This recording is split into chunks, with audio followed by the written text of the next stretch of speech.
Big TV భక్తి సమాచారం WhatsApp ఛానల్లో జాయిన్ అవ్వండి. అన్ని విశేషాలు ఎప్పటికప్పుడు తెలుసుకోండి. ఇందుకీ భాగవతం అంటే ఏమిటి, ఎందుకు దీన్ని భాగవతం అని పిలుస్తున్నారు, అది మనం శ్రవణం చేద్దాం.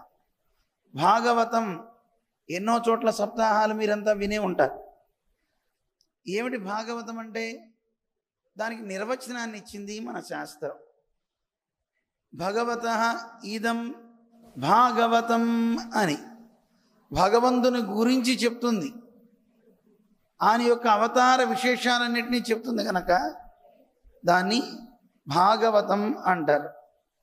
అలాగే భగవతః అయం భాగవతం తమ అధికృత్య కృతం భాగవతం అన్నారు. భాగవతం అంటే ఇంకో అర్థం కూడా చెప్పారు. భగవంతుని యొక్క అవతార విశేషాలను చెప్తుంది. భగవంతుని చరిత్ర చెప్పడం ఒకటైతే భగవంతుని యొక్క అవతారాలు ఎన్ని ఉన్నాయి, ఆయన ఎన్ని అవతారాలు ధరించారు, ఆ విశేషాలన్నీ చెప్తుంది కనుక దీనికి పేరు భాగవతం అని పేరు. ఇంకో అర్థం కూడా చెప్తారు. భగవతః ఇయం భాగవతీ తాం అధికృత్య కృతం భాగవతం. ఏమిటండి భాగవతం అంటే? దానికి నిర్వచనం చెప్తూ ఏమండి, పరమాత్మ యొక్క సొత్తు అయినటువంటి జగత్తు గురించి చెప్తుంది. అంటే ఈ జగత్తును మనం చూస్తున్నాం. మాది ఒంగోలు అండి, మీది రాజమండ్రి అండి, మీది అండి మద్రాసు అండి, ఇలా మనం చెప్పుకుంటున్నాం. మనం చూసే ఈ ప్రాంతాలే కాదు, ఇలాంటి లోకాలు ఎన్నున్నాయో వివరిస్తుంది. భగవంతుని విభూతి గురించి చెప్తుంది. విభూతి అంటే ఐశ్వర్యం అంటారు. మీరు అప్పుడప్పుడు విభూతి పెట్టుకున్నారా? విభూతి అంటారు, అంటారా అనరా? అసలు విభూతి అంటే అర్థం ఏమిటి? విభూతి అంటే ఐశ్వర్యం అని అర్థం. పరమాత్మ యొక్క విభూతి ఈ లోకమంతా.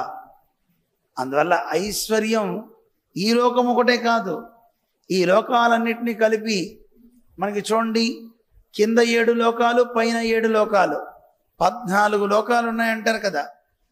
భూలోక, భువర్లోక, సువర్లోక, మహర్లోక, జనోలోక, తపోలోక, సత్యలోకాలు పైన ఉన్నాయి. కింద నుంచి మళ్ళీ 7 ఉన్నాయి.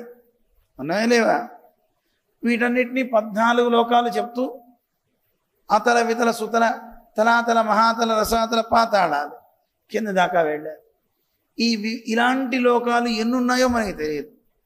అందుకే పరమాత్మని అఖిలాండ కోటి బ్రహ్మాండ నాయకుడు అంటారు. ఇలాంటివి ఎన్ని లోకాలు ఉన్నాయండి చెప్పగలుగుతామా? మనం బాహ్యంగా బయట ఉండే వాటినే చూస్తున్నాం. మరి సముద్రం లోపలికి వెళ్ళండి, ఎంత జగత్తు ఉందండి. వామ్మో అనిపిస్తుంది. మమ్మల్ని ఒక ఆయన ఇల్లు కట్టి మా ఇల్లు చూడండి అని పిలిచాడండి. వెళ్తే ఈ గదిలోంచి వెళ్తే ఆ గది, ఆ గదిలోంచి వెళ్తే ఇంకో గది, ఎటు వెళ్తే ఏ గది వస్తుందో తెలియదు. మనం కట్టుకునే ఇళ్లల్లోకే ఏ దారిలోంచి వెళ్తే ఏ దారిలోకి వస్తామో తెలియట్లా. చూసారా ఎప్పుడైనా అలాంటి ఇళ్ళు? మనకి తెలియదు, కానీ కొంతమంది ఇళ్ళు అలా ఉన్నాయండి. ఒక ఆయన ఆశ్రమం కట్టుకుంటే వెళ్ళాం. ఆ ఆశ్రమంలో స్టేజీ వెనకాత నుంచి ఇలా దారులు ఉన్నాయి, 4-5-6 దారులు. ఎట్నుంచి వెళ్తే ఏ దారికి వెళ్తామో మనకి తెలియదు. గోదావరి మనం వెళ్తే చెప్పేవాడు ఉండాలి. ఆ టెక్నాలజీ చూడండి ఎంత బాగా చేశారు. అందువల్ల అండి, మనం ఒక మనిషి చేసేటటువంటి సృష్టిలోనే కట్టే వాటిని చూస్తే అబ్బురు పడతాం. అబ్బో ఎంత బాగా కట్టారండి అని ఆశ్చర్యపోతున్నామే. మరి ఈ విశ్వనిర్మాత అయిన పరమాత్మ యొక్క సృష్టి ఎంత గొప్పది. కేవలం ఈ ఊళ్ళు చూసే కాదండి, సముద్రం లోపలికి వెళ్తే అది ఎంత అగాధమో, ఎన్ని లోకాలు ఉన్నాయో కిందకి పోతుంటే మనకి తెలియదు. చేపలు మొసళ్ళు వెళ్ళే లోతు కాదుటండి. ఇంకా లోపలికి వెళ్తే సుగ్రీవుడు రామాయణంలో చెప్తాడు, సీతమ్మని వెతకడానికి వెళ్ళండర్రా అని భూమి మీద 4 చెరగులు చెప్పాడు, 4 దిక్కులు చెప్పి ఇక సముద్రం లోపలికి వెళ్ళమన్నాడు. ఆ సముద్రంలో సూర్యరశ్మి సోకని స్థితి ఒకటి ఉంటుంది. గాఢాంధకారం అలవటించి ఉంటుంది.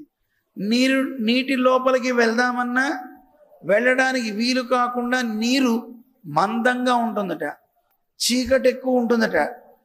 అలాంటి చోటకి గాలి కూడా ప్రసరించదట.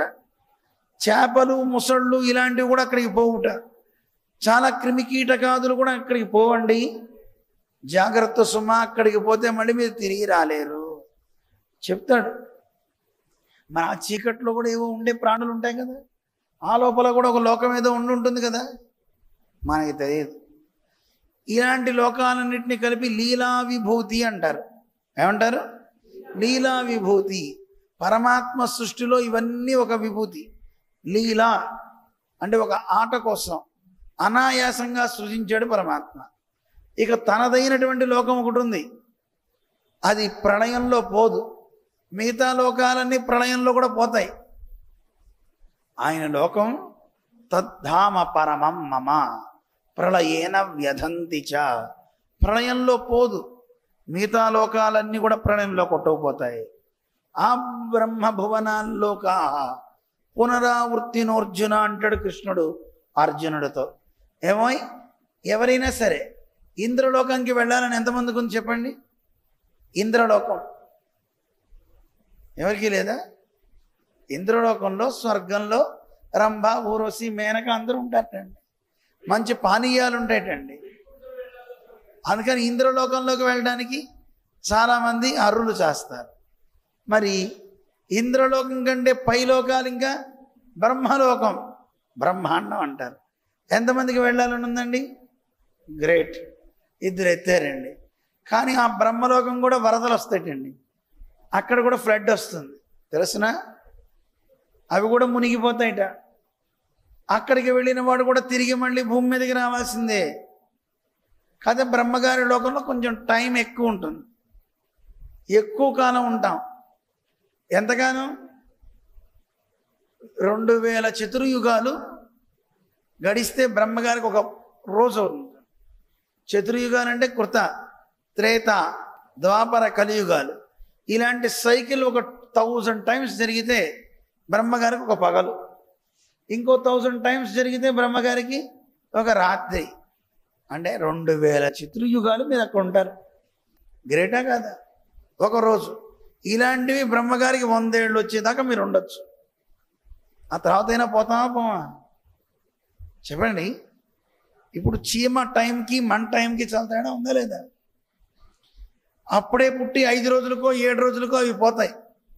అవి అనుకుంటేట అబ్బా అబ్బా అబ్బా మనిషి ఆయుష్ ఎంత గొప్పదండి, మన జీవితం ఇట్టే అయిపోతుంది.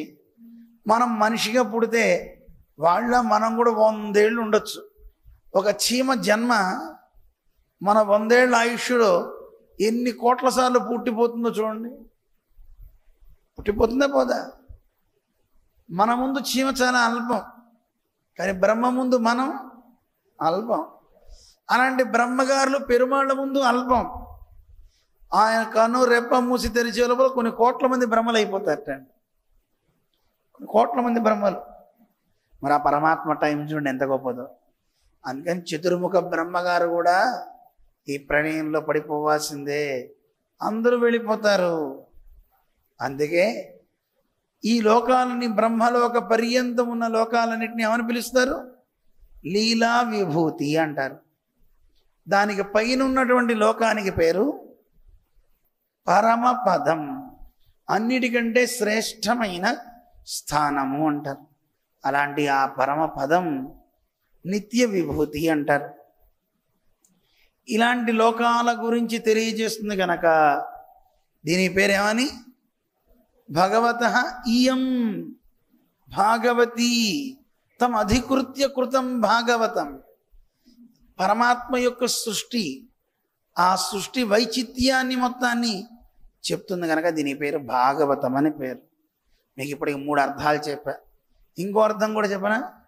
ఏమిటి భాగవతం అంటే? భాగవతం అంటే భాగవతానాం ఇదం, భక్తుల గురించి చెప్తుంది కనుక దీనికి పేరు భాగవతం. ఒక గజేంద్రాళ్వాన్ గురించి, ఒక అంబరీషుడు గురించి, ఒక ప్రహ్లాదుడు గురించి, ఒక ధ్రువుడు గురించి, వీళ్ళందరి కథలు ఇందులో వస్తాయండి. చూడండి, భగవంతుడిని మీరంతా ఉపాసిస్తున్నారా? ఉపాసించండి, భగవన్నామని చెప్పండి. మీకు ఏ రకమైనటువంటి ప్రత్యవాయం ఉండదు, ఇబ్బంది కలగదు. కావాలంటే చూడండి, ఏతే భవన్ సాక్షిణః, వీళ్ళే సాక్ష్యం సుమా.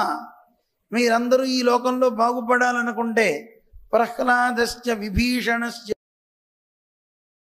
పాంచాలి అహల్యా ధ్రువ, వీళ్ళందరూ లిస్ట్ ఇచ్చారండి. కుంతి, ఎంతమంది గొప్పవాళ్ళు ఉన్నారండి. వీళ్ళందరూ పరమాత్మని ప్రార్థించి ఈ సంసారం నుంచి బయటపడ్డారండి. అందువల్ల ఈయన్నే మీరు స్తుతించండి, వీరినే ఆశ్రయించండి.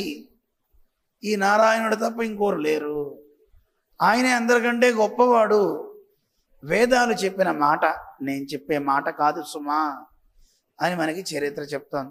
అందువల్ల శ్రీమద్ భాగవతం మనకి చెప్పినటువంటి వైభవం ఏమిటి? ఇవి వింటే మన జన్మ సాఫల్యమగును, మన జన్మ తరించును, ఇది మనకి చెప్తున్నారు. For more videos like this, subscribe Big TV channel.